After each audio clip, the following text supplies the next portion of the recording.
নোলুক slog sweep, deep mid উইকেটে ball আছড়ে পড়ল, hold that pose, that's Ghazanfar for you. Rishad হোসেনের 2 বলে 2 ছক্কা, মিরপুরের ফাইনালে চলতি আসরে নিজের সেরা ইনিংসটাই খেলে ফেললেন খাজানাফে। কে বলবে এই ওপেনারই বরিশালের বিপক্ষে শুরুটা করেছিলেন বেশ দেখে শুনে। 14 বল শেষে তার রান ছিল মাত্র 12। শুরু হলো বদলে যাওয়ার সূচনা, সামনে বোলারকে এত দেখার কোনো সুযোগ নেই। কখনো রিশাদ, কখনো ইবাদত হোসেন, কখনো বা তানভীর ইসলাম, যখন যাকে পেয়েছেন কোনো তোয়াক্কা ছাড়াই রান করে গেছেন।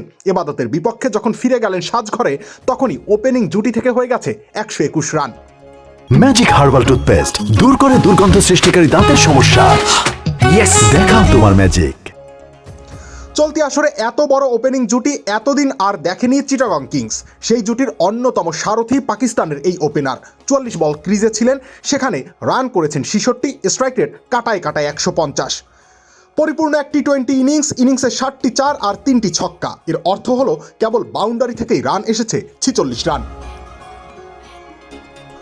আর প্রতিটা বাউন্ডারি যেন ফরচুন বরিশালের বিপক্ষে এক একটা ছক্কা হয়ে আঘাত হেনেছে। রবিউল ইসলাম রনি, খেলা 71।